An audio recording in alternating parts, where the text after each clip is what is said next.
Et nous sommes au cœur de l'auditorium du lycée technique et hôtelier de Monaco. Ce soir-là, pas de jeunes élèves, mais des parents venus assister à une réunion d'information organisée par l'association Action Innocence en collaboration avec la direction de l'éducation nationale, de la jeunesse et des sports. Objectif, mieux comprendre et repérer les dangers du web pour préserver les enfants et les adolescents au maximum. Je suis le papa d'une charmante jeune fille qui a 13 ans, qui est en 4e au collège FANB et qui, bien sûr, comme toutes ses petites copines, passe son temps sur son iPad, sur son téléphone. Bon, nous essayons bien entendu de contrôler, de vérifier tout en lui laissant de la liberté. Cela dit, comme tous les parents, je pense, il y a une inquiétude vis-à-vis de ce monde que nous sommes un peu étrangers, je dois l'avouer. Car aujourd'hui, la tablette et le smartphone font rapidement partie de la vie d'un enfant. Et avec l'accès à Internet, les mauvaises rencontres, mais aussi le cyberharcèlement et les images violentes peuvent apparaître très rapidement sur les écrans. Il faut savoir aujourd'hui que 20% des réseaux sociaux, enfin 20% des profils, sont des profils piratés. Donc un profil sur 5, soit par manque de sécurité, soit tout simplement parce que ce sont des faux profils. On a commencé les réunions parents, on était très peu, là petit à petit ça commence à se développer, à s'étendre. Ensuite, au niveau des enfants, il y a vraiment une éducation à refaire. Pourquoi? Parce que le dialogue familial est souvent problématique lorsqu'on parle de nouvelles technologies, parce qu'effectivement, dès que nous parlons également de techniques, d'outils, de réseaux sociaux, les parents ne sont pas forcément au fait. Et au lieu d'être un vecteur de communication parent-enfant, c'est souvent un vecteur de discorde. Parmi les solutions conseillées, le fait d'activer les paramètres de sécurité partout, comme sur YouTube, celle de ne pas laisser son enfant surfer seul sur le net, sans surveillance, avant l'âge de 12 ans. S'il doit s'y rendre, une pièce commune comme le salon est préférable à la chambre afin d'être à proximité.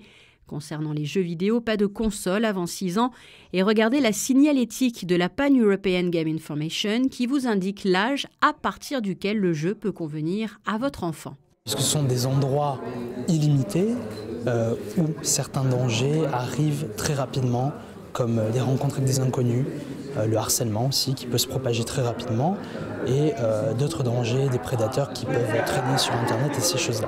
Donc c'est les points qu'on va aborder. Nous, on souhaiterait qu'ils repartent avec l'idée et la prise de conscience, comme vous l'avez dit, qu'effectivement, avoir des réseaux sociaux, il faut avoir un certain âge, il faut avoir 13 ans au minimum, d'après la loi. Et à partir de là, apprendre à paramétrer les applications. C'est très important pour la sécurité des enfants. À partir du moment où les parents sont formés, j'ai envie de dire, et informés, c'est à ce moment-là que les enfants pourront être protégés, mieux protégés en tout cas. On aborde les thématiques, les mêmes thématiques qu'on aborde avec les élèves, avec les enfants, pour justement pouvoir faire un retour aux parents de la façon dont les enfants ont pu réagir sans les parents par exemple. Et souvent on a des parents qui sont un petit peu surpris face aux choses qui peuvent ressortir, les paroles d'élèves notamment qu'on pourrait reprendre. On fait également des sondages à main levée pendant les préventions en classe et donc parfois avec des petites statistiques qui sont à prendre bien évidemment comme elles sont, étant donné que c'est réalisé à main levée en classe avec le regard des autres élèves, des professeurs parfois. Mais parfois, voilà, des choses qui peuvent ressortir, qui peuvent surprendre les parents. Donc on s'axe premièrement là-dessus et deuxièmement sur tout ce qui tourne autour de la parentalité. Comment intervenir en tant que parent dans cette situation. Et au final, c'est peut-être pas forcément quelque chose qui est lié spécifiquement à Internet, mais voilà, comment être un parent en 2018. Le recours au contrôle parental est donc bien sûr conseillé parmi les logiciels de contrôle gratuits efficaces sur Android Custodio. Quelques jours plus tard, changement d'établissement scolaire, nous sommes au collège Charles III. Changement de visage aussi car aujourd'hui nous sommes avec plusieurs élèves de 6e. De manière générale, 70% d'entre eux ont Snapchat, 66% sont sur Instagram et quasiment 50% d'entre eux ont déjà vu des images choquantes. D'où l'intérêt de ces rencontres avec un agent de police de la Sûreté publique monégasque et un psychologue d'Action Innocence. Bonjour à toutes et à tous, merci de nous recevoir dans votre établissement. Si nous sommes ici, c'est à la demande de votre proviseur.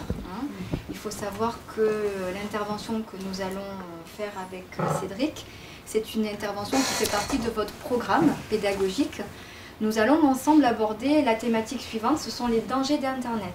D'accord ? On voudrait savoir où vous en êtes en termes de pratique et de connaissances sur Internet. Pour cela, après qu'on se soit présenté, on va vous donner un petit questionnaire qui est tout à fait anonyme. Et ce questionnaire, donc de 15 ou 16 questions, va nous donner un petit peu une idée générale de quelles sont vos connaissances au niveau d'Internet.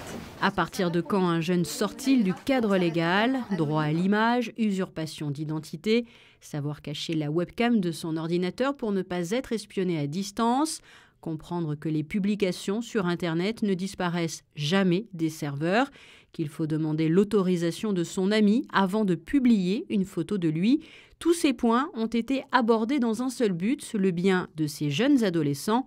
Autre point essentiel, le harcèlement qui peut, avec les téléphones aujourd'hui, se poursuivre bien en dehors de l'établissement. Si c'est par exemple un ami que vous faites confiance, il peut en parler à votre place puisque vous êtes sur une... Tout à fait, voilà, ça c'est très juste aussi. Effectivement, ce qu'on disait, des camarades peuvent tout à fait aller vous aider ou aller le dire à votre place, même si vous n'êtes pas d'accord, de toute façon ils auront à le dire. Hein? Moi je regrette, dans mon adolescence, j'étais au collège Charles III, j'avais un ami qui était dans la classe, j'étais en 5e, il se faisait harceler. Et à l'époque, on n'avait pas Action Innocence qui venait aussi souvent. Hein, on n'avait pas toutes ces journées du harcèlement, etc. Et du coup, je faisais rien. Pourquoi? Parce que j'étais là, je disais, ouais, mais si je vais dire quelque chose, les autres après vont m'embêter à moi aussi. Et en fait, si j'étais allé le dire discrètement à un CPE ou quoi, la CPE ou le CPE, ils vont pas dire, oui, c'est Cédric qui est venu nous le dire. Hein. Ils sont pas bêtes quand même, hein, ils vont pas faire des histoires. Hein. Ce type de séance va se poursuivre tout au long de l'année avec d'autres classes. Avis aux parents, prochaine réunion d'information le jeudi 19 avril à 20 h au lycée technique et hôtelier de Monaco. Mais sachez que les équipes d'Action Innocence sont disponibles chaque mois pour vous aider. 2 adresses qui s'affichent actuellement au bas de votre écran.